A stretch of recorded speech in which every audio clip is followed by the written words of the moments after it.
Assalamualaikum Pak Ustaz.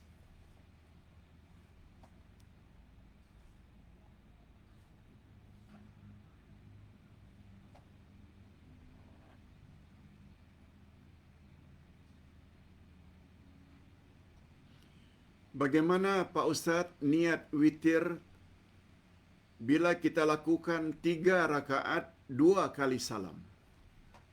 Nah, pertanyaan yang serupa ini juga banyak Ustaz terima. Tak kurang daripada 7 orang. Kalau semalam Ustaz cerita lebih dari 10 pertanyaan tentang salat duduk di atas kursi. Ada 12 pertanyaan.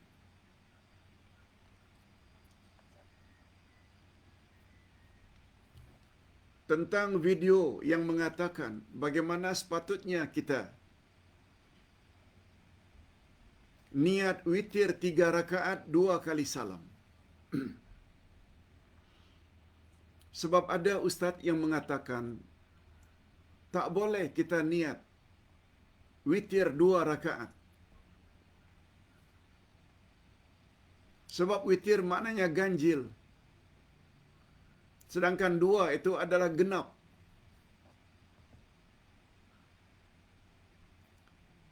Hadirin dan hadirat, sebagaimana Ustaz sebut sebelum ini, yang muncul, yang menjadi masalah dalam bab ini, karena kita melafazkan apa yang kita niat.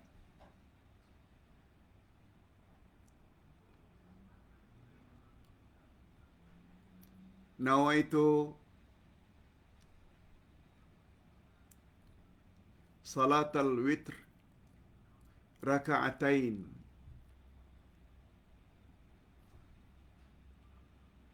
atau usalli, aku salat sunat witir 2 rakaat. Raka'atain 2 rakaat.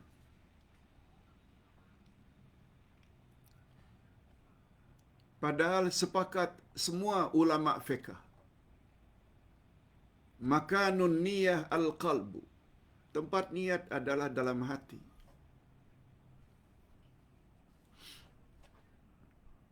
Bila kita niat saya dalam hati ingin buat witir 3 rakaat, cuma 2 kali salam, tak salah bila kita niat untuk buat 2 rakaat dulu, kemudian ditambah dengan 1 rakaat kemudian. Tapi ada ulama yang berpendapat adalah lebih baik kalau niat 2 rakaat pertama itu dengan niat sengaja aku salat sunat mukaddimah witir. Mukaddimah maknanya pendahuluan witir. Bukan witir, tapi mukaddimah witir, yaitu 2 rakaat dulu, kemudian baru witirnya 1 rakaat kemudian.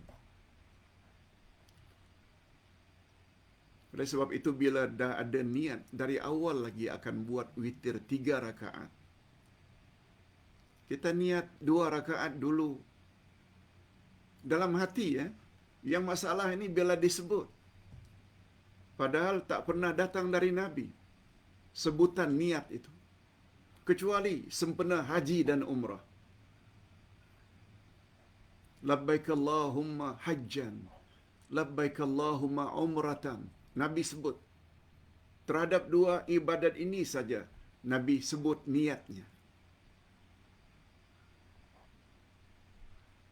Kalau puasa disebut nawaitu sauma ghadin, tak pernah datang dari Nabi. Kalau tidak salat, usalli salat az-zuhri 4 raka'atin, tak pernah datang dari Nabi.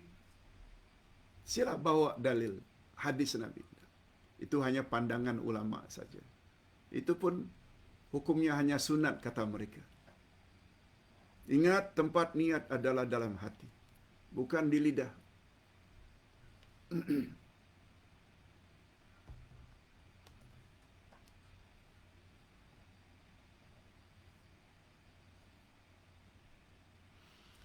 Yang kedua, boleh tak Pak Ustaz orang yang salat duduk di atas kursi menjadi imam dan makmumnya semuanya berdiri? Jawabnya boleh. Sebab yang jadi syarat untuk jadi imam adalah aqra'uhum, orang yang paling baik bacaannya.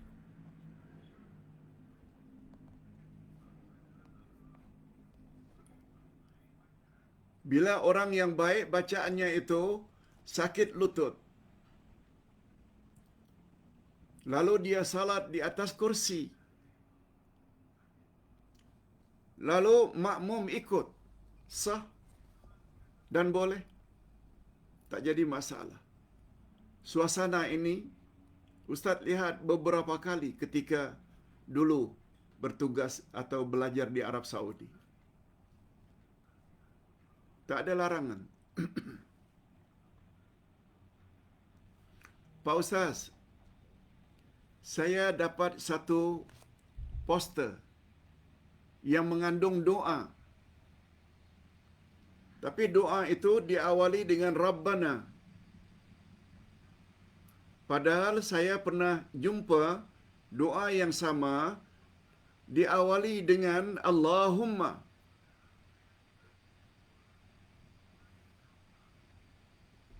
Yaitu doa dalam bulan Ramadan. Minta Allah bebaskan kita daripada api neraka. Begitu juga minta agar Allah bebaskan ibu bapa kita dari api neraka. Yang saya jumpa, Allahumma a'tiq riqabana wa riqaba abaina wa ummahatina minan nar. Diawali dengan Rabbana. Padahal sebelumnya saya jumpa diawali dengan Allahumma a'tiq riqabana wa riqaba abaina wa ummahatina minan nar. Jawabannya, Rabbana dengan Allahumma sama maknanya. Boleh kedua-duanya.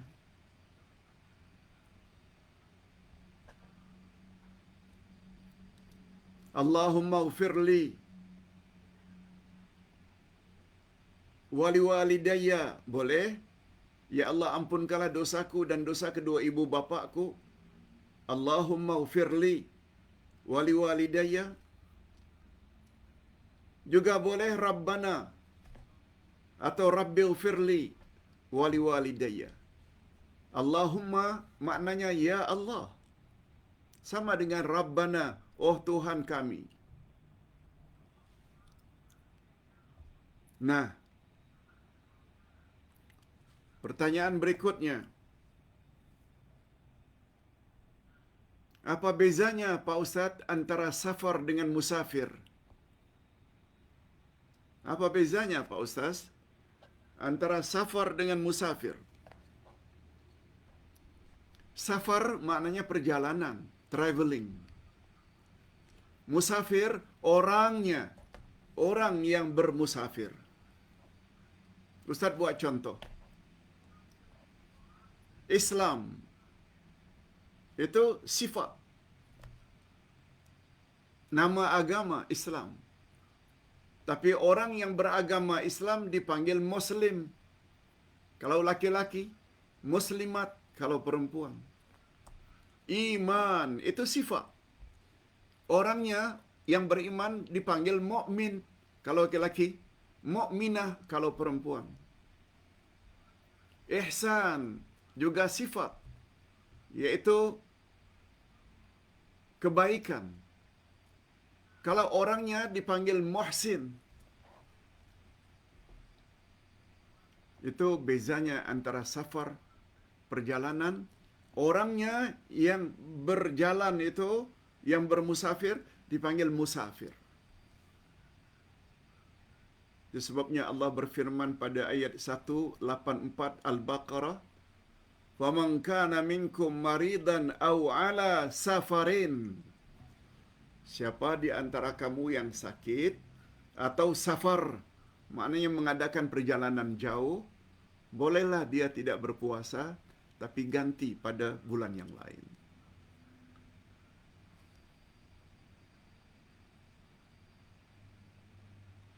Apa pendapat Ustaz tentang agama Ahmadi yang sekarang ini semakin tersebar luas di media sosial, sehingga banyak dari kalangan anak-anak muda yang terikut-ikut dengan ajaran Ahmadi ini? Hadirin dan hadirat, Ahmadi ini sebenarnya bukan ajaran Islam.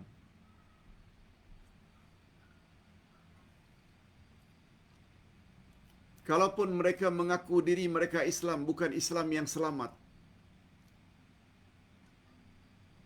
Antara lain dakwaan mereka, Kaabah sebenarnya adalah berada di Petra, Jordan, bukan yang berada di Mekah.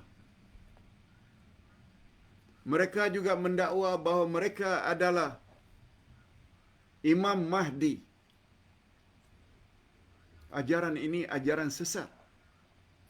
Sehingga Ustaz dapat tahu berdasarkan pembacaan, pemimpin mereka sekarang lari dari Malaysia, takut ditangkap. Hati-hati. Jangan belajar Islam dari internet ya. Internet ini penuh dengan diayah Syiah, diayah Qadiani, diayah Ahmadi, diayah ini. Kalau kita tidak ada tambah atau tidak ada persiapan ilmu, sangat mudah terpesong. Sebab mereka juga gunakan ayat-ayat Quran, tapi dengan tafsiran menurut hawa nafsu mereka. Na'udzubillahi min dzalik. Hati-hati. Terutama anak-anak muda. Ustaz dapat laporan bahawa sudah ada 30,000 pemuda yang ikut ajaran ini. Hati-hati ibu bapa.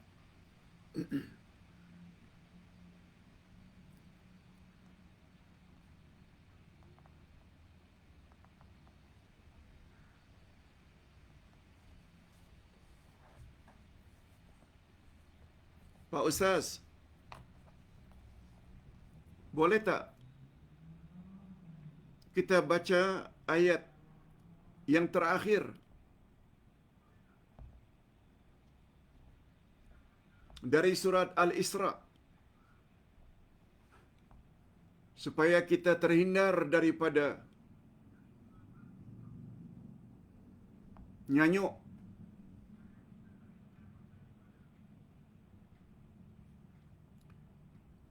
Ayat yang terakhir dari surat Al-Isra yang berbunyi,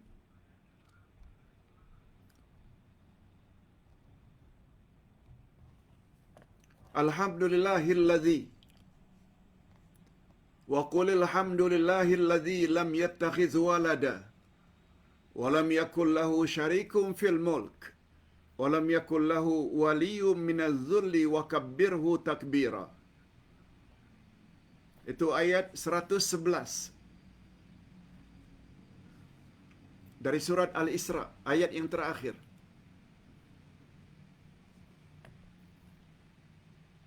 Boleh tak ayat itu kita amalkan supaya kita terhindar dari penyakit nyanyuk, pikun? Hadirin dan hadirat, amalan ini tidak datang dari Nabi. Dia hanya pengalaman seorang Habib, lalu diajarkan kepada anak muridnya. Kalau sekedar mengamalkan ayat itu, ikut apa yang Habib tersebut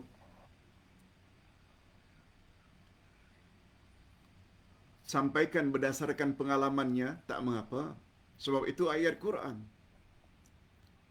Semua kita tahu ayat Quran itu kan syifa, penawar, obat. Cuma jangan kata itu Rasulullah yang suruh. Yang disuruh oleh Rasulullah kita boleh lihat pada muka surat 34, kalau tak salah surat dalam kitab Wirid Rasulullah pagi dan petang. Nabi Muhammad sallallahu alaihi wasallam anjurkan sangat. Habis salat baca doa.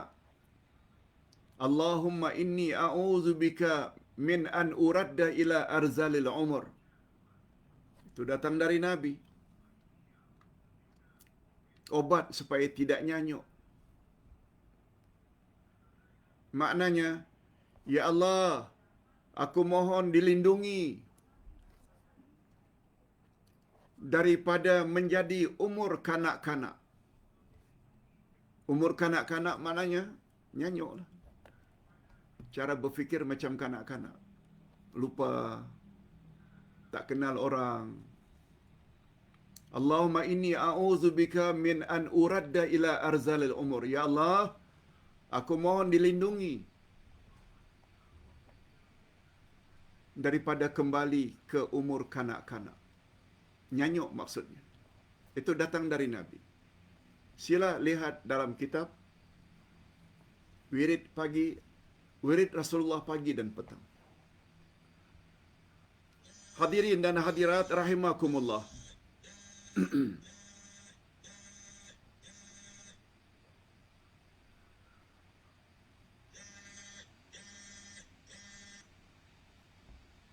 Pertanyaan berikutnya.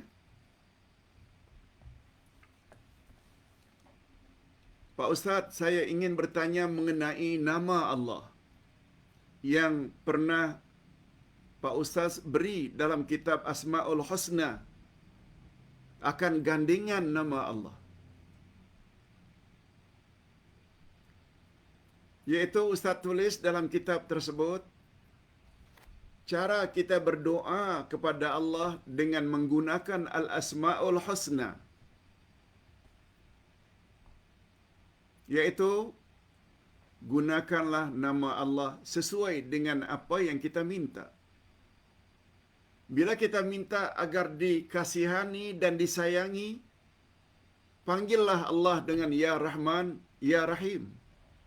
Sebab Ya Rahman, Ya Rahim maknanya, wahai Allah yang maha pengasih lagi maha penyayang, irhamni, sayangi dan kasihi aku. Itu pasangannya.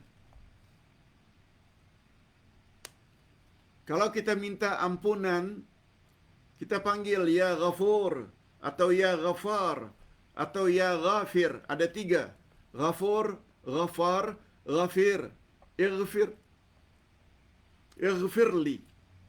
Wahai Allah yang maha pengampun, ampunkanlah dosa-dosaku. Ya Ghafur, Ighfirli. Minta ilmu, Ya Alim, Alimni. Wahai Allah yang maha mengetahui, tambahkanlah ilmu kepadaku. Nah sekarang, ibu yang bertanya ini minta gandingan untuk Ya Sami, Ya Basir. Ya Sami, Ya Sami, Ya Allah yang maha mendengar. Dengarkanlah olehmu permohonanku, hajatku. Boleh? Kita sambung dengan bahasa Melayu pun boleh. Sebab ada kaitannya dengan maha mendengar. Ya Sami. Sami ini membawa makna mujib. Wahai yang maha penerima doa. Ya Sami, istajib doa ana. Itu pasangannya. Ya Sami, isma soali. Wahai Allah yang maha mendengar, dengarkanlah olehmu doaku. Boleh? Satu lagi Ya Basir. Ya Basir. Hadirin dan hadirat, Basir ini selain membawa makna maha melihat dengan mata kasar akan kebesaran Allah, dia juga membawa makna melihat dengan mata hati. Melihat dengan mata hati. Kita bila melihat dengan mata hati, itu adalah lebih berkesan dalam pembentukan akhlak daripada hanya mata kasar. Itu sebabnya Islam sangat galakkan kita memiliki basirah, yaitu ilmu pengetahuan yang kita miliki itu basirah. Ilmu pengetahuan agama tentunya. Ya basir, ya basir. Wahai Allah yang maha melihat, bukakanlah mata hatiku supaya dapat mengambil pengajaran daripada ayat-ayat Quran. Boleh. Tidak ada salahnya. Hadirin dan hadirat rahimakumullah. Pertanyaan yang terakhir. Pak Ustaz, banyak pertanyaan kita hari ini. Kita tinggal hanya beberapa minit lagi akan berbuka. Pertanyaan yang terakhir. Boleh tak Pak Ustaz kita pakai baju yang dry cleaning? Dry cleaning. Basuh baju bukan dengan air, tapi dengan dry cleaning. Lalu pakaian dry cleaning itu kita pakai untuk salat. Sah ke salat kita? Mohon pencerahan Pak Ustaz. Sebab ada yang kata syarat sah salat kita mesti cuci pakaian kita dengan air. Dry cleaning tidak dengan air.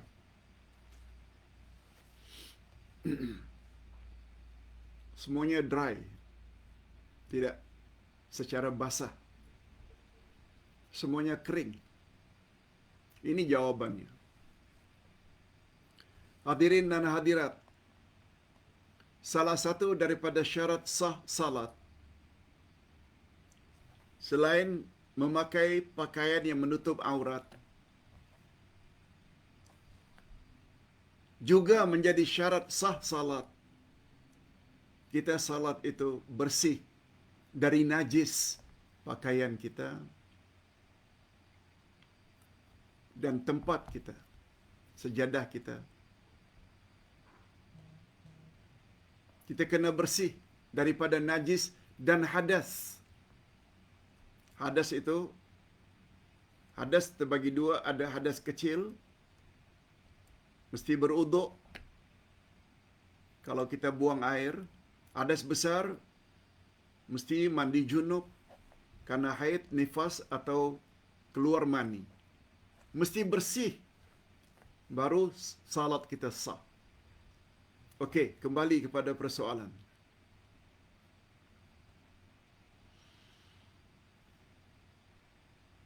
Salah satu syarat sah salat, pakaian kita mesti bersih. Ini, karena yang ditanya ini pakaian, kita fokus kepada pakaian. Bila pakaian kita ada najis, tak boleh bersih pakaian yang ada najis itu dengan dry cleaning.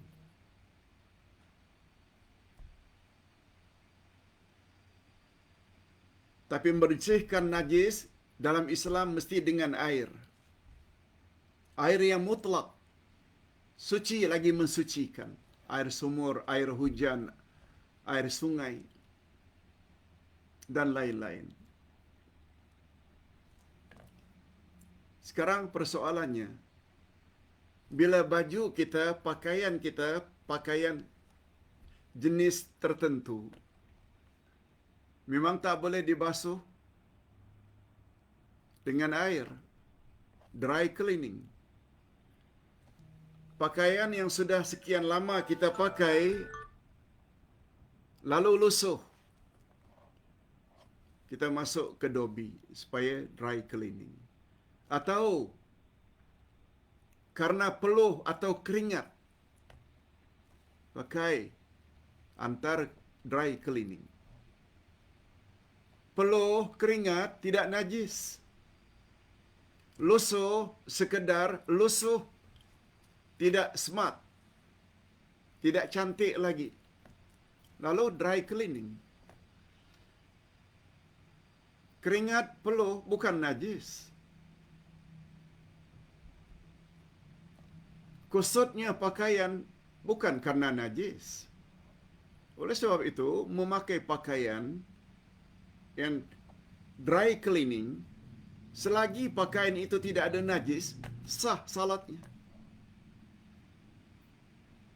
Sah. Sebab syarat sah salat, pakaian mesti bersih dari najis. Sekarang najis tak ada. Tak jadi masalah. Mudah-mudahan apa yang kita sampaikan ini ada jugalah manfaatnya. Jumpa lagi esok insya-Allah dengan Al-Asma'ul Husna.